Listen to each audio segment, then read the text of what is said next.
আসসালামু আলাইকুম। আপনারা সবাই ভালো আছেন? আমি প্রথমে আন্তরিকভাবে দুঃখিত, রাত বেশি হওয়ার কারণে আসলে আমাদের কোনো হস্তক্ষেপ নাই। তো আপনারা যাচ্ছেন মালয়েশিয়াতে, আগামীকালকে ফ্লাইট। আপনারা কোন কোম্পানিতে যাচ্ছেন? আপনাদের কাজ কি? কাজ কি? কনস্ট্রাকশন। আপনাদের কাজ কি আমরা দিব? আপনারা নিজ দায়িত্বে নেবেন নাকি? আমরা তো কাজের সাথে আমাদের কোনো সংযুক্ততা নেই নাকি?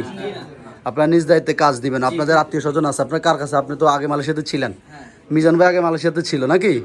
আপনার নিজ দায়িত্বে তো ফ্রি ভিসা, ফ্রি বলতে কোনো ভিসা না, এজেন্ট ভিসা। আপনারা এজেন্টের মাধ্যমে থাকবেন, ওদের কাছ থেকে প্রতি বছর ভিসা করে নেবেন, বাট আউটে কাজ করবেন। এটার জন্য তো আমাদের কোনো লাইবিলিটি আছে? কাজ দেওয়ার কোনো লাইবিলিটি আছে?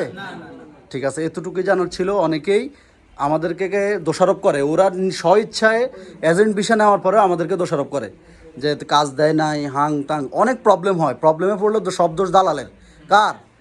এই 19-20 হলে সব দোষ দালালের। আমরা যে স্বেচ্ছায় অনেক ঝামেলা কিনি, এটা আমরা বলি না। ঠিক আছে, সবাইকে ধন্যবাদ। অনেক কষ্ট দিছি, আমিও কষ্ট পাইছি, বাট আপনাদের জন্যই।